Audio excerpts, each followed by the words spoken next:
সুপ্রিয় দর্শক আসসালামু আলাইকুম, ওয়েলকাম জানাচ্ছি নতুন একটা ভিডিও দেখার জন্য। আজকে ছাদে যাচ্ছি, রৌদ্রের তাপে ডিম ভেজে ভাইরাল হয়ে যাব। তো আমি যাচ্ছি আর আমার ছোট ছেলে যাচ্ছে, বড়জনকে মাদ্রাসায় দিয়ে আসছি। তো যাই হোক, সাথে নিয়ে যাচ্ছি একটা ডিম, তেলের বোতল আর ছোট্ট একটা ফ্রাই প্যান। এই তো সিঁড়ি দিয়ে উঠতেছি। আমি নিচতলায় থাকি, আমার বাসার ছাদ হলো 5 তলায়। তো এই যে আমার টুকটুকি আস্তে আস্তে উঠতেছে, দেখতে পাচ্ছেন। মানে ছাদে যে উঠতেছি সিঁড়িতেই মোটামুটি কিন্তু অনেক রোদ চলে এসেছে। আসলে দুপুরবেলা প্রচুর রোদ, মানে আমাদের ছাদে। এই তো আমাদের ছাদ, মাশাআল্লাহ আমাদের ছাদটা অনেক সুন্দর। আমি প্রায় আসি, যেহেতু নিচতলায় থাকি, আমার বারান্দা নাই, কাপড় চোপড় শুকাতে আসি।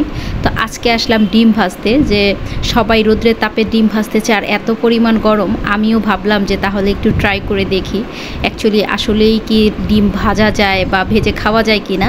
তো যাই হোক, যেই ভাবা সেই কাজ। এই তো ফ্রাই প্যানটা প্রথম 10 মিনিট আমি এই যে মানে এই ফ্লোরটার উপরে রাখলাম ছাদের।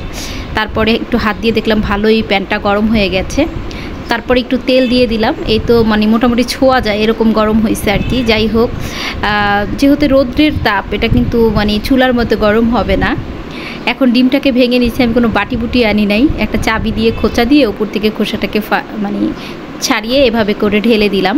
এক টুকরা পড়ে গেছে, আমি লবণ আনতে ভুলে গেছি, লবণ দিই নাই। তো যারা সাথে ডিম ভাজতে যাবেন তারা অবশ্যই লবণ নিয়ে যাবেন। এখন এটাকে এখানে রেখে আমরা একটা সাইডে অপেক্ষা করব বেশ কিছুক্ষণ, দেখব কতক্ষণে ডিম হয়। এই তো আমার ছেলে, সে খুব এক্সাইটেড, সে ছাদে আসতে খুব পছন্দ করে।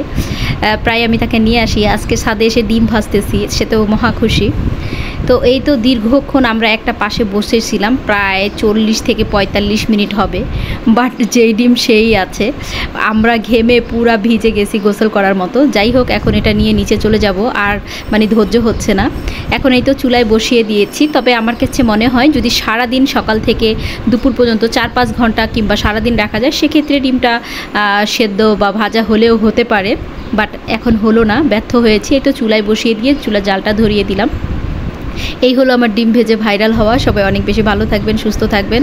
মহান আল্লাহর কাছে আসেন আমরা সবাই বেশি বেশি দোয়া করি, আল্লাহ যেন আমাদের রহমতের বৃষ্টি দেন, এই অতিরিক্ত গরম থেকে যেন আমাদের রক্ষা করেন, আমিন। আমরা সেই দোয়াই করব সকলে। তো সবাই অনেক ভালো থাকবেন, সুস্থ থাকবেন, নিরাপদে থাকবেন। আজকে বিদায় নিচ্ছি, আল্লাহ হাফেজ, আসসালামু আলাইকুম। দেখা হবে নতুন কোনো ভিডিও নিয়ে। এই তো আমার ডিম ভাজা হয়ে গেছে, তবে সেটা রৌদ্রের তাপে নয়, চুলার তাপে হলো। তো কারা কারা সাকসেসফুল হয়েছেন অবশ্যই কিন্তু কমেন্ট বক্সে কমেন্ট করে জানাবেন। আল্লাহ হাফেজ।